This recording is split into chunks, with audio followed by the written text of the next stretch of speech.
अमन वर्मा जी। श्री राधे हरे। राधे राधे महाराज जी। महाराज जी, श्री जी की कृपा से मैं जिम चलाता हूँ, जिसमें कई इंटरनेशनल प्लेयर भी प्रशिक्षण लेते हैं। महाराज जी, डेली 450-500 लोगों से मिलना होता है।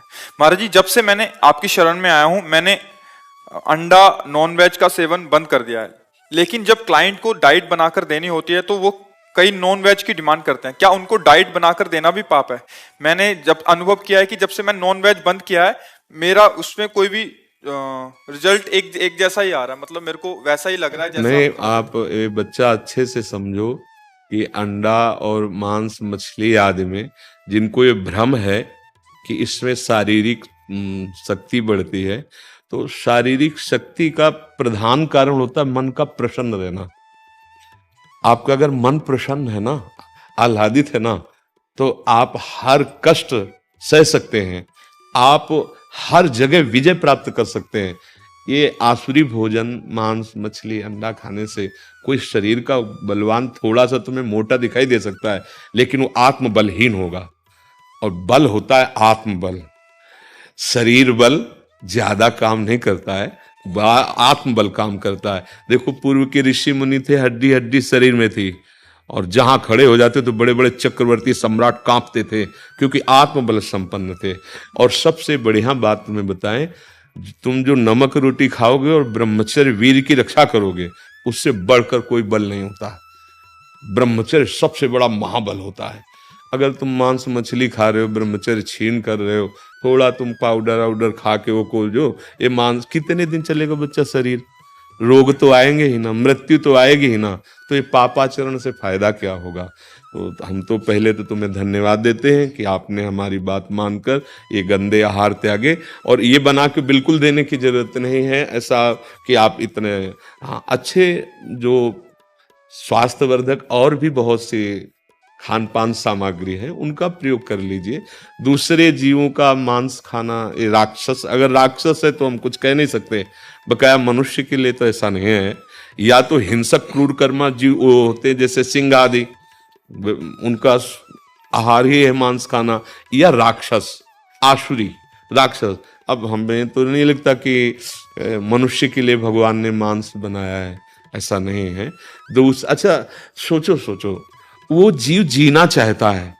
आप एक चींटी के पीछे अंगुली लगा के देखो, ऐसे उसके पीछे पीछे चलाओ, वो प्रयास करेगी, बचने का प्रयास कर रही, वो चींटी भी बचना चाहती है। तो ये जितने भी जीवों की जो हत्या करके, मतलब आप नहीं खाते लेकिन आप सपोर्ट कर रहे हैं, तो फिर बात तो वही हो गई ना, कर्ता प्रेरक अनुमोदन, तीन को बराबर मिलता है दंड।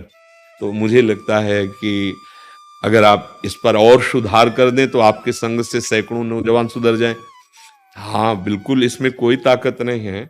बिल्कुल जो ब्रह्मचर्य में ताकत है, जो अपने शुद्ध खान पान संयम नियम से, वो इनमें नहीं है, वो राक्षसी आहार है उसमें। अब हम कैसे बताएं, पता नहीं कैसे बुद्धियां मतलब भ्रष्ट होती चली जा रही हैं। आप देखो वो अंडा के अंदर क्या होता है, कितना लिबलिबे सब ऐसे, कैसे कैसे, कौन सा तुम भाई इतने बहुत बलशाली हो जाओगे क्या? हम सत्य मार्ग पे चले, अच्छा आहार करें, गुरुजनों की सेवा करें, तो हमारे जो अंदर आत्मबल आएगा, उत्साह आएगा, वो काम करेगा कि ये निर्बल जीवों को मार के खाने से कोई क्या प्राप्त कर लोगे? क्या प्राप्त कर लोगे? कितना शरीर सजाओगे? एक दिन तो मरे गए, शरीर नष्ट होगा, तो पाप कर्म का है को कमा के करें। हम इसलिए कहते नमक रोटी खाओ, संयम से रहो, दूसरों की सेवा करो, भगवान का नाम जप करो। और ये मत सोचना कि अर्थ प्रधान जीवन होना चाहिए। अर्थ खुद तुम्हारे चरण चूमेगा। यदि हरि का आश्रय ले लिया ना, तो लक्ष्मी जी वही हैं हरि चरणों में। तो ये गंदे आचरणों का बढ़ावा देना तो ठीक नहीं है कि ये मांस मछली ये सब खा पी के भाई जिम में, ऐसा नहीं है। हाँ, बल जो है आत्मबल है, भगवान नाम बल है, भगवद आश्रय बल है। ऐसा कोई मांस खाने वाला अभी तक नहीं हुआ जितना भक्तों में बल देखा गया। किसी में भी काम को परास्त करके दिखा दे कोई भी मांस खाने वाला। काम जो है, कोई कितना भी बलवान हो, चाहे रावण जैसा क्यों न हो, कोई भी हो, अगर किसी ने परास्त किया है तो नाम जापक ने परास्त किया है। सत्य मार्ग में चलने वाले। हाँ, दूसरे को काट सकते हो, लेकिन क्रोध को हजम करके दिखाओ। तुम्हारे अंदर क्रोध आ रहा है, अब उसको आप हजम करके दिखाओ, उसको शांत कर दो, अभिमान को आप शांत कर दो। ये है महाबल। ये अच्छे आचरण से आते हैं, भगवत भजन से आते हैं। हमारी प्रार्थना है आप कभी झुकना इस बात के लिए नहीं झुकना कि अगर हम ऐसे अलाउ नहीं करेंगे तो हमारी जिम बंद हो जाएगी, फिर हमें कैसे पैसे मिलेंगे। नहीं नहीं, अनंत ब्रह्मांडों का स्वामी भगवान तुम्हें देख रहा है। हाँ, वो विश्व का भरण पोषण करता है।